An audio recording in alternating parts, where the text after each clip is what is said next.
అయితే రాత్రి కాలమందు మనం సౌలుని గురించి మనం ధ్యానించుకోవడం జరిగింది. సౌలు యొక్క హెచ్చింపు, అదే రీతిగా సౌలు పడగొట్టబడడం. దేవుడు ఒకరిని హెచ్చించువాడు, ఒకరిని తగ్గించువాడు. దేవుడు లేవనెత్తుతాడు, పడగొడతాడు కూడా. కట్టేవాడికి తెలీదా పడగొట్టడం? ఏవండి? మరి సౌలు యొక్క జీవితాన్ని మనం చూసాం. సౌలు యొక్క జీవితం ఒక బెస్ట్ ఎగ్జాంపుల్ ఏంటి అనంటే ఏవండి? అతని జీవితంలో ద్వారా మనం ఏం నేర్చుకోవచ్చంటే, దేవుడు పడగొడతాడు, దేవుడు లేవనెత్తుతాడు. దేవుడు లేవనెత్తుతాడు, అవసరమైతే మనుషుల యొక్క గర్వాన్ని బట్టి అణిచివేస్తాడు. నాశనానికి ముందు గర్వము నడుస్తుంది. ఎవని యొక్క వ్యక్తి యొక్క జీవితంలో అయితే గర్వం వస్తుందో, ఆ వ్యక్తి జీవితంలో అతను పతన వ్యవస్థలోనికి వెళ్ళిపోతాడు. మరి లూసిఫర్ మరి పరలోకము నుండి పడద్రోయబడ్డానికి గల ప్రాముఖ్యమైనటువంటి కారణం ఏంటంటే, తన హృదయంలో గర్వించింది అని బైబిల్ సెలవిస్తుంది. గర్వం, గర్వం ఎప్పుడైతే మనిషికి వస్తుందో, ఆ వ్యక్తి పడిపోతాడని అర్థం. ఏవండి? మరి లూసిఫర్ మరి పడద్రోయబడ్డాడు అతని యొక్క గర్వం వలన. ఎందుకు? దేవాతి దేవునితో సింహాసనము విషయములో పోటీ పడినట్లుగా మనం చూస్తున్నాం. ఆయనతో నన్ను నేను సమానునిగా చేసుకుంటాను అనని అనుకొని గర్వించింది. దేవుడు తనను పడగొట్టినట్లుగా మనం చూస్తూ ఉన్నాం. సౌలు యొక్క జీవితాన్ని కూడా మనం పరిశీలన చేసినట్లయితే ఎన్నుకున్నది దేవుడే. కానీ సౌలు ఎప్పుడైతే అవిధేయతను చూపించాడో, దేవునికి లోబడలేదో, తిరుగుబాటు స్వభావాన్ని చూపించాడో, దేవుడు సౌలు యొక్క సింహాసనమును తీసివేసి ఆ సింహాసనము మరొకనికి ఇచ్చినట్లుగా మనం చూస్తూ ఉన్నాం. ప్రియ దేవుని సంగమా, మరి దేవుని యొక్క లేఖనం సెలవిస్తుంది, దేవుడు మనకిచ్చినటువంటి తలంతులను చక్కగా మనం ఉపయోగించుకోకపోతే ఆ తలంతులను తీసివేసి దేవుడు మరొకరికి ఇస్తారు అనడానికి ఈ యొక్క ఎగ్జాంపుల్ సౌలు యొక్క జీవితం అనేటువంటిది ఒక బెస్ట్ ఎగ్జాంపుల్. సౌలు యొక్క సింహాసనమును తీసివేసి సౌలు మరి దావీదుకి మరి ఆ సింహాసనం ఇచ్చినట్లుగా మనం చూస్తూ ఉన్నాం. దేవుడు మరి తలంతుల గురించి ఉపమానం చెప్పాడు. ఆ ఉపమానములో ఒకనికి 5 తలాంతులు, ఒకనికి 2 తలాంతులు, ఒకనికి 1 తలాంతు మాత్రమే ఇవ్వడం జరిగింది. దేవుడేమైనా అన్యాయస్తుడా? ఒకరికి 5, ఒకరికి 2, ఒకరికి ఒకటే ఇచ్చాడు. అలా అని కాదు. వారి వారి యొక్క విశ్వాసము యొక్క పరిమాణము చొప్పున దేవుడు వారికి తలాంతులను పంచి ఇవ్వడం అనేటువంటిది జరిగింది. అయితే, అయితే మనం జ్ఞాపకం ఉంచుకోవాల్సింది ఏంటి అనంటే ప్రియ దేవుని సంగమా, అయితే దేవుడు మనకిచ్చినటువంటి తలాంతులను మనం ఏ విధంగా ఉపయోగిస్తూ ఉన్నాం అనేటువంటిది చాలా ప్రాముఖ్యముగా మనల్ని మనం చూసుకోవాలి. దేవుడిచ్చిన తలాంతులలో మన నమ్మకంగా ఉంటున్నామా, యథార్థంగా ఉంటున్నామా లేదనేటువంటిది మనం చూసుకోవాలి. ఒకవేళ మరి ఇక్కడ 5 తలాంతులు తీసుకున్నవాడు 5కి 5 సంపాదించాడు. 2 తీసుకున్నవాడు 2కి 2 సంపాదించాడు. ఒకటి తీసుకున్నవాడు ఏం చేశాడు? మరలా దేవుడొచ్చి తీసేసుకుంటాడని ఏవండి? అతడేం చేశాడంటే ఆ తలాంతును మట్టిలో కప్పిపెట్టినట్లుగా మనం చూస్తూ ఉన్నాం. అది అక్కడ మనం చూస్తూ ఉన్నాం. మరి ఆ యొక్క దేవునికి కోపం వచ్చినట్లుగా ఆ యొక్క సందర్భం మనకి హెచ్చరిస్తుంది, తెలియజేస్తా ఉంది. మరి ఆ తలాంతు ఏమయ్యింది? ఎవరైతే తలాంతును దాచిపెట్టాడో ఆ తలాంతు తీసుకున్న తర్వాత ఆ తలాంతుని మరొకనికి ఇచ్చాడంట. ఎవరైతే 5 తలాంతులు సంపాదించుకున్నాడో వాడికి ఆ తలాంతును ఇచ్చాడు. అందుకంటాడు కలిగిన వానికి ఇయ్యబడును, లేని వాడి నుండి తీసివేయబడును అని అంటున్నాడు. సో ఎవడైతే కలిగిన వాడు అని అంటే అర్థం ఏంటి? దేవునికి లోబడతాడో, దేవుని చిత్తం చేస్తాడో వాడికి మరి ఎక్కువగా ఇవ్వబడుతుంది. దేవుని చిత్తానికి ఎవడైతే లోబడ్డో, దేవుని చిత్తమునికి వ్యతిరేకంగా బ్రతుకుతాడో వాడి దగ్గర ఉన్నది కూడా తీసివేయబడడం జరుగుతుంది. దానికి బెస్ట్ ఎగ్జాంపుల్ సౌలు యొక్క జీవితం. సౌలుకి దేవుడు ఇచ్చాడు. సౌలు తనకు అవిధేయతను చూపించడం ద్వారా సౌలు ఆ యొక్క సింహాసనాన్ని దేవుడు తీసివేసి ఆ సింహాసనమును మరొకనికి ఇచ్చాడు. ఆయన పేరే ఏవండి? మరి డేవిడ్. హిస్ నేమ్ ఈజ్ దావీదు. డేవిడ్. అవునా? ఇంగ్లీష్‌లో డేవిడ్ అని పిలుస్తాం. తెలుగులో దావీదుగా మనం ఆయన్ని పిలుస్తాం. సో, కాబట్టి మరి ఇజ్రాయేలీల యొక్క రెండవ రాజు ఎవరంటే దావీదు మహారాజు. ఏవండి? కీర్తనలు మరి మనం చూస్తూ ఉంటాం. కీర్తనల గ్రంథమును రాసినటువంటి మరి అంటే రచించినటువంటి వ్యక్తి కీర్తనల గ్రంథం. అవునా? మరి దీనికి ప్రాముఖ్యంగా మరి ఈ కీర్తనలో మనం చూసినట్లయితే దావీదు గారే మరి ఉంటారు. సో అయితే దేవుని యొక్క లేఖనం మనకు చాలా స్పష్టంగా తెలియజేస్తుంది. ఒకరిని హెచ్చించువాడు ఆయనే, ఒకరిని తగ్గించువాడు కూడా ఆయనే. ఒకవేళ మనం లోబడకపోతే ఆ స్థానంలో దేవుడు మరొకరిని కూడా దేవుడు వాడుకుంటాడు. దాంట్లో సందేహించాల్సిన అవసరం ఏమీ లేదు. దేవుడు నిన్ను పిలిచినప్పుడు ఆ పిలుపుకు నువ్వు లోబడితే మంచిది. ఒకవేళ ఆ పిలుపుకు నువ్వు లోబడకుండా తిరుగుబాటు చేసే స్వభావం నీలో ఉన్నట్లయితే దేవుడు నీ ప్లేస్‌లో మరొకరిని దేవుడు వాడుకుంటాడు. మనుషులు దేవుని స్తుతించకపోతే దేవుని యొక్క వాక్యం సెలవిస్తుంది. ఇదిగో ఈ రాళ్ళు, రెప్పలు ఈ సృష్టి నన్ను స్తుతిస్తది అనని యేసు ప్రభువారు మరి చెప్పడం జరిగింది. ప్రియ దేవుని సంగమా, దేవుడు వాడుకుంటాడు. దేవునికి ఇష్టలుగా మనం ఉండాలి. దేవుని పాత్రలుగా మనం ఉండాలి. కానీ మనం గర్వించామనుకోండి, మరి గర్వించిన వ్యక్తుల జీవితాలు ఏమైపోతాయి? పడిపోతాయి. పతన వ్యవస్థలోనికి వెళ్ళిపోతారనేటువంటి విషయాన్ని ప్రభునామమున మీకు తెలియజేస్తున్నాను. మరి సౌలు యొక్క సింహాసనం తీసివేసిన తర్వాత మరి మనం పరిశీలన చేసినట్లయితే ఆ సింహాసనమును మరి దావీదుకి ఇచ్చినట్లుగా మనం చూస్తూ ఉన్నాం. 16వ అధ్యాయంలో ఈ విధంగా మరి దేవుడు సమూయేలుతో మాట్లాడడం జరుగుతుంది. అంతటా యెహోవా సమూయేలుతో ఇలాగు సెలవిచ్చెను. మొదటి సమూయేలు గ్రంథము 16వ అధ్యాయం మొదటి వచనం. అంతటా యెహోవా సమూయేలుతో ఇలాగు సెలవిచ్చెను, ఇజ్రాయేలుల మీద రాజుగా ఉండకుండా నేను విసర్జించిన సౌలును గూర్చి నీవెంత కాలము దుఃఖింతువు. చూడండి ప్రియ దేవుని సంగమా, దేవుడు విసర్జించాడు అని ఇక్కడ దేవుని యొక్క లేఖను మనకు తెలియజేస్తుంది. దేవుడు విసర్జించిన యొక్క మనిషి యొక్క జీవితం ఎంత దుర్భరంగా ఉంటుందో, ఎంత దారుణంగా ఉంటుందో అది సౌలు యొక్క జీవితమే ఒక బెస్ట్ ఎగ్జాంపుల్. చూడండి, దేవుడు అంటున్నాడు, నేను విసర్జించిన సౌలును గూర్చి నీవు ఎంతకాలం నువ్వు ఏడుస్తావు సమూయేలు. ఇదిగో నీ తైలము నీ యొక్క కొమ్మును తైలముతో నింపు, నీ కొమ్మును తైలముతో నింపుము. బెత్లెహేముడైన యెషయి యొద్దకు నిన్ను నేను పంపుచున్నాను. అతని కుమారులలో నేను రాజుగా నియమించుదును. అతని కుమారులలో ఒకరిని నేను రాజుగా నియమించుదును అని అంటున్నాడు. హల్లెలూయా. దేవుడు నియమించువాడు ఆయనే, తొలగించువాడు ఆయనే. ఏమండి, ఒక వ్యక్తిని దేవుడు తొలగించాడంటే మరొకరిని దేవుడు నియమిస్తున్నాడని అర్థం. హల్లెలూయా. ఒకవేళ ఈ యొక్క వాక్యం వింటున్నటువంటి నీతో కూడా దేవుడు మాట్లాడుతూ ఉన్నాడు. దేవుడు ఒకసారి గుర్తుపెట్టుకో, ఏమంటున్నాడు? నియమించువాడు ఆయనే, తొలగించువాడు కూడా ఆయనే. ఒకవేళ దేవుడు నిన్ను తొలగిస్తే మరొకరిని వాడుకుంటాడు. దేవుడు నిన్ను నియమిస్తే నిన్ను వాడుకుంటాడు. ఒకవేళ నన్ను నియమించాడు అనుకో, నన్ను వాడుకుంటాడు. ఒకవేళ నన్ను తొలగించాడు అనుకో, దేవుడు ఇంకొకరిని వాడుకుంటాడు. దేవుడు ఎవరినైనా, ఎప్పుడైనా, ఎక్కడైనా, ఎలాగైనా వాడుకుంటాడు. ఆయన పని మాత్రము ఆగదు, ఆయన చిత్తము జరగకుండా ఆగదు. అయితే మనము విధేయులం అవ్వటమే ప్రాముఖ్యము. సౌలు అవిధేయత చూపించాడు. సౌలును గురించి దేవుడు అంటున్నాడు, నేను విసర్జించినటువంటి సౌలును గూర్చి సమూయేలు, నువ్వు ఎంతకాలం నువ్వు దుఃఖిస్తావు? నీ కొమ్మును తైలముతో నింపుము, నీ కొమ్మును తైలముతో నింపుము. ఇదిగో నువ్వు వెళ్ళి ఏం చేస్తావో తెలుసా? యెషయి కుమారుడైనటువంటి ఇదిగో ఆ యొక్క దావీదును, అంటే యెషయి కుమారులలో ఒకరిని నేను ఎన్నుకున్నానన్నాడు. అతని పేరే దావీదు. నువ్వు వెళ్ళి అభిషేకించుము అనని సమూయేలుతో దేవుడు మాట్లాడతాడు. ఈ యొక్క యెషయి కుమారులలో మరి దావీదును ఎన్నుకున్నానని అప్పటికి దేవుడు సమూయేలుతో మాట్లాడడు, సమూయేలుకి చెప్పడు. అయితే సమూయేలు మరి ఆ ప్రదేశానికి వెళ్తాడు. ఒక నిమిషం.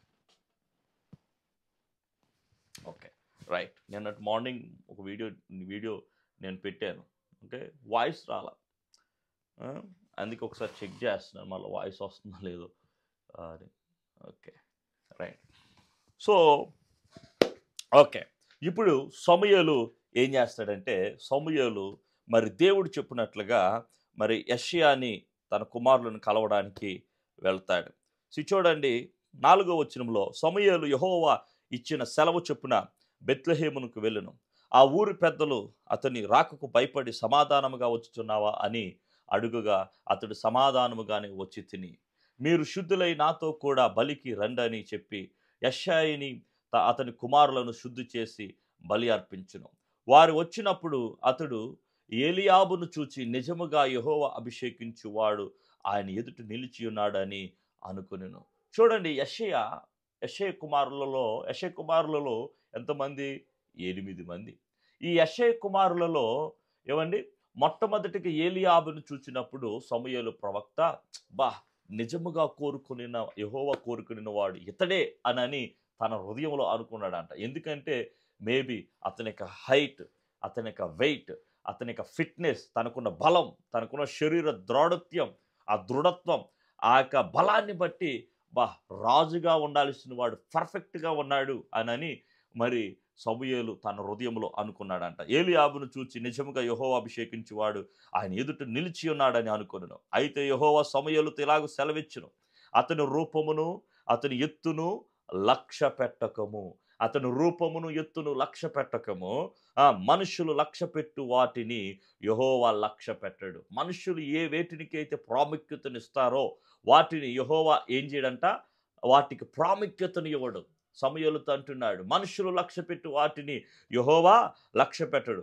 నేను అతన్ని త్రోసివేసి ఉన్నాను అని అంటున్నాడు. ఏలీయాబుని త్రోసివేసి ఉన్నాను. మనుషులు పై రూపాన్ని లక్ష్య పెట్టుదురు కానీ యెహోవా హృదయమును లక్ష్య పెట్టుడు అని అంటున్నాడు. ప్రియ దేవుని సంగమా, దేవుడు వాడుకోవడానికి ఏమండి ఎడ్యుకేషన్ అవసరం లేదు. దేవుడు వాడుకోవడానికి అందం అవసరం లేదు. దేవుడు వాడుకోవడానికి వాక్చాతుర్యం అవసరం లేదు. దేవుడు వాడుకోవడానికి హైట్ అవసరం లేదు. దేవుడు వాడుకోవడానికి శరీర దృఢత్వం అవసరం లేదు. దేవుడు ఎవరినైనా వాడుకుంటాడు. ఏమంటే దీనికి బెస్ట్ ఎగ్జాంపుల్ ఏంటో తెలుసా? ఏమని నత్తివాడైనటువంటి మోషేని దేవుడు ఆడుకున్నాడు. దేవునికి స్తోత్ర. మొసలవాడైనటువంటి అబ్రాముని 75 సంవత్సరాల కాలంలో అబ్రాముని పిలిచి దేవుడు వాడుకున్నాడు. నోవాహుని పిలిచి వాడుకున్నాడు. దేవునికి బలవంతులు కావాల్సినటువంటి అవసరం లేదు. దేవుడు ఎవరినైనా వాడుకుంటాడు, ఎప్పుడైనా వాడుకుంటాడు. బలహీనైనా వాడుకుంటాడు, బలవంతుడైనా వాడుకుంటాడు. ఏమండి? సో కాబట్టి ఏమండి బైబిల్ చెప్తుంది, ఏమండి దేవుడు హృదయాన్ని లక్ష్య పెడతాడు కానీ ఏమండి పై రూపాన్ని లక్ష్య పెట్టడు అని బైబిల్ మనకు సెలవిస్తుంది. అయితే ఇక్కడ మనం చూస్తున్నాం 8వ వచనం, యెషయి అబీనాదాబును పిలిచి సమూయేలు ఎదుటికి అతన్ని రప్పింపగా అతడు యెహోవా ఇతను కోరుకొనలేదనెను. అప్పుడు యెషయి షమ్మాను పిలువగా అతడు యెహోవా ఇతను కోరుకొనలేదనెను. యెషయి తన 7 కుమారులను సమూయేలు ఎదుటికి పిలువగా సమూయేలు యెహోవా వీరిని కోరుకొనలేదని చెప్పి నీ కుమారులందరూ ఇక్కడ ఉన్నారా అని యెషయిని అడుగుగా అతడు ఇంకను కడసారి వాడు ఉన్నాడు అని ఇక్కడ యెషయి చెప్తున్నట్లుగా మనం చూస్తున్నాం. యెషయిని మనం చూసినట్లయితే ఇక్కడ ప్రియ దేవుని సంగమా తన కుమారులలో చూడండి 7 ముందర పెట్టాడు. 7 ముందర పెట్టాడు. ఎందుకు మరి 8వ కుమారుడైనటువంటి దావీదును ముందర పెట్టలేదు? ఎందుకు పెట్టలేదు? చూడండి, యెషయి దృష్టిలో దావీదు పనికిరాని వాడి వ్యక్తిగా మనం చూస్తున్నాం. గొర్రెలు కాచుకునేటువంటి ఒక సామాన్యమైన వ్యక్తిగా మనం చూస్తున్నాం. ఎందుకంటే బికాస్ ఆఫ్ ఆయనకి ఎడ్యుకేషన్ లేదేమో, గొర్రెలు కాసుకుంటున్నాడు అనేటువంటి తక్కువేమో, ఏమండి, లేకపోతే యుద్ధ నైపుణ్యత లేదని అతన్ని పక్కన పెట్టాడేమో, ఏమండి. కొంతమంది తల్లిదండ్రులు వారి బిడ్డల్ని కొంతమంది తల్లిదండ్రులు వారి బిడ్డలు ఏం చేస్తారంటే తక్కువగా కూడా చూస్తుంటారు, వేరియేషన్స్ చూపిస్తుంటుంటారు. మరి ఇక్కడ యెషయిని కూడా మనం చూసినట్లయితే సమూయేలు నీ కుమారులందరినీ పిలిపించానంటే మొట్టమొదటగా 7 వారి ముందర పెట్టాడు. ఏలీయాబుని, అబీనాదాబుని, ఏమని ఇంకా మిగతా వారిని అందరినీ ముందర పెట్టాడు కానీ దావీదును తీసుకుని రాలేదు. అయితే దేవుడు సమూయేలుతో చెప్పాడు, వీరెవరిని నేను కోరుకోలేదు అని చెప్పినప్పుడు ఏమండి సమూయేలు అంటాడు, అయ్య బాబు యెషయి వీరేనా, ఇంకెవరైనా కుమారులు ఉన్నారని అంటే ఇదిగో అప్పుడు ఈ మాట అంటాడు, ఇదిగో ఇంకను కడసారి వాడు ఉన్నాడు, అయితే వాడు గొర్రెలను కాయుచున్నాడని చెప్పాను. ప్రియ దేవుని సంగమా, ఇక్కడ మనం నోట్ దిస్ పాయింట్, ఈ మాటను మనం గుర్తుపెట్టుకోవాలి. ఏమంటే ఇంకను ఎవరైనా ఉన్నారా అని అంటే ఎస్, కడసారి వాడు ఉన్నాడు అంటే సరిపోతుంది కదా. కానీ ఏమంటున్నాడు ఇక్కడ, అతని యొక్క వృత్తిని మెన్షన్ చేస్తున్నాడు. ఏమంటాడు తెలుసా? అయితే వాడు గొర్రెలు కాయుచున్నాడు అని చెప్పాను. అంటే గొర్రెలు కాసేవాడు దేనికి పనికొస్తాడు నీకు? గొర్రెలు కాసేవాడు రాజుగా పనికొస్తాడా అనేటువంటిది అర్థం, అవునా? అందుకు సమూయేలు నీవు వాడిని పిలువనంపించుము, అతడిక్కడికి వచ్చే వరకు మనం కూర్చుందుమని యెషయితో చెప్పగా అతడు వాడిని పిలువనంపించి లోపలికి తోడుకొని వచ్చును. అతడు ఎర్రని వాడును, చక్కని నేత్రములు గలవాడును, చూచుటకు సుందరమునైన వాడునయ్యుండును. అతడు రాగానే నేను కోరుకున్నవాడు ఇతడే, నీవు లేచి వానిని అభిషేకించుమని యెహోవా సెలవేయగా. దేవునికి స్తోత్రం, హల్లెలూయా. మొట్టమొదటగా యెషయి కుమారులు తనకిష్టమైన వారిని ఎవరినైతే ముందర పెట్టాడో దేవుడు వారిని త్రోసివేశాడు. కానీ ఏమండి బలహీనుడైనటువంటి ఏవండి దావీదును దేవుడు చూసారా ఎన్నుకున్నట్లుగా మనం చూస్తూ ఉన్నాం ప్రియ దేవుని సంగమా. ఇక్కడ దేవుని యొక్క వాక్యం సెలవిస్తుంది, నేను కోరుకున్నవాడు ఇతడే, నీవు లేచి వానిని అభిషేకించుమని యెహోవా సెలవీయగా సమూయేలు తైలపు కొమ్మును తీసి వాని సహోదరుల ఎదుట వానికి అభిషేకము చేసెను. సహోదరుల ఎదుట ఇక్కడ ఇక్కడ మరొక పాయింట్ మరి మీరు నోట్ చేసుకోవాలి. ఏమన్నాడు తెలుసా? సమూయేలు తైలపు కొమ్మును తీసి వాని సహోదరులు ఎదుట ఏమండి అభిషేకము చేస్తును అనేటువంటి మాటను ఇక్కడ మనం చూస్తూ ఉన్నాం. వాని సహోదరులు ఎదుట అనే మాటను ఎందుకు ఇక్కడ మెన్షన్ చేయబడిందంటే, బికాస్ వాని సహోదరులు ఎదుట ఇక దావీదు చిన్నవాడిగా చూస్తూ ఉన్నారు సహోదరుని. ఏమండి ఎందుకు పనికిరాని వాడిగా దావీదును చూస్తూ ఉన్నారు. ఏమండి అతను అర్హత లేని వాడిగా దావీదును చూస్తూ ఉన్నారు. కాబట్టి దేవాతి దేవుడు ఏమండి వాని సహోదరులు ఎదుటనే వానిని హెచ్చించినట్లుగా మనం చూస్తున్నాం. ప్రియ దేవుని సంగమా, దేవుని యొక్క వాక్యం సెలవిస్తుంది, తృణీకరించబడిన రాయి మూలకు తలరాయి అవుతుందని బైబిల్ సెలవిస్తుంది. నీవెక్కడైతే తగ్గించబడ్డావో అదే స్థలములో దేవుడిని హెచ్చిస్తాడు. ఈ వాక్యమును వింటున్నటువంటి నీవు కూడా నీ కుటుంబములో నిన్ను తక్కువగా చూస్తూ ఉన్నారేమో, నిన్ను అవమానపరుస్తూ ఉన్నారేమో, నిన్ను కించపరుస్తూ ఉన్నారేమో, నీవు ఎందుకు పనికిరాని దానివని నిన్ను ఇదిగో లెక్కలో లేకుండా చేస్తున్నారేమో, ఒక కరివేపాకు ఏమండి ఏ విధంగా తీసి పారేస్తున్నారో ఆ విధంగా నీ జీవితాన్ని చూస్తూ ఉన్నారేమో. ఈ యొక్క ఉదయకాల సమయన దేవుడు నీతో మాట్లాడుతూ ఉన్నాడు. దేవుడు నీతో మాట్లాడుతున్నాడు. పనికిరాని వాడు అని ఎవరైతే ఎంచారో వారి ఎదుటనే దేవుడు ఇదిగో సమూయేలు చేత దావీదును అభిషేకించినటువంటి దేవాతి దేవుడు ఈ ఉదయ కాలమున ఏ ప్రజలైతే మిమ్మల్ని దూషించారో, హింసించారో, అవమానపరిచారో, ఇదిగో వీడు ఎందుకు పనికిరాని వాడు అని మిమ్మల్ని ఎవరైతే తేలికగా చేసి చులకనగా మాట్లాడి మిమ్మును అవమానపరిచారో దేవాతి దేవుడు ఈ ఉదయ కాలము నుండి దేవుడు మిమ్మును హెచ్చించునుగాక. మీ శత్రువులు ఎదుట దేవుడు మిమ్మల్ని తృణీకరించిన వారి ఎదుట మిమ్మల్ని హెచ్చించునుగాక, మిమ్మల్ని లేవనెత్తునుగాక, మిమ్మల్ని బలపరచునుగాక, మిమ్మల్ని అధికారులుగా నియమించునుగాక అని నేను ప్రవచిస్తున్నాను. I'm declaring hallelujah, hallelujah, I'm declaring his anointing upon you. I'm declaring and releasing his blessings upon you. God will lift you in Jesus mighty name. దావీదును లేవనెత్తిన దేవుడు మిమ్మును కూడా లేవనెత్తునుగాక నేను ప్రవచిస్తున్నాను. చూడండి, యోసేపు యొక్క జీవితం కూడా మనం చూస్తున్నట్లయితే యోసేపును గుంటలో వేశారు, యోసేపును నాశనం చేయాలని చూశారు. వారి అన్నలు యోసేపుని ఏ విధంగా చూశారంటే చాలా నీచంగా చూశారు. కానీ యోసేపును దేవుడు ఏం చేశాడు? దేశమునకు ఇవ్వండి ఒక విధంగా రాజుగా అతన్ని నియమించినట్లుగా మనం చూస్తూ ఉన్నాం. దావీదు కూడా తన జీవితంలో తన ఇంటిలో దావీదుకి వాల్యూ లేదు, గొర్రెలు కాసుకునేవాడని, యుద్ధం రాదని, ఏవండి మరి టాలెంట్స్ లేవని దావీదును కూడా చులకనగా చేశారు. చూడండి ప్రియ దేవుని సంగమా, దేవుడు హృదయాన్ని చూస్తాడు, పై రూపాన్ని కాదు. దేవుడు టాలెంట్స్ని చూడడు, దేవుడు హృదయాన్ని చూస్తాడు. దావీదు హృదయం దేవునికి దగ్గరగా ఉంది. దావీదుని గురించి దేవుడు ఈ విధంగా స్టేట్మెంట్ ఇస్తున్నాడు, అతడు నా హృదయానుసారుడు. ఆ ఒక్క వర్డ్ చాలు. That word is enough for us. హల్లెలూయా. దావీదుకి ఆ ఒక్క మాట చాలు. దావీదు నా హృదయానుసారుడని దేవుడు మాట్లాడడం జరుగుతూ ఉంది. హల్లెలూయా.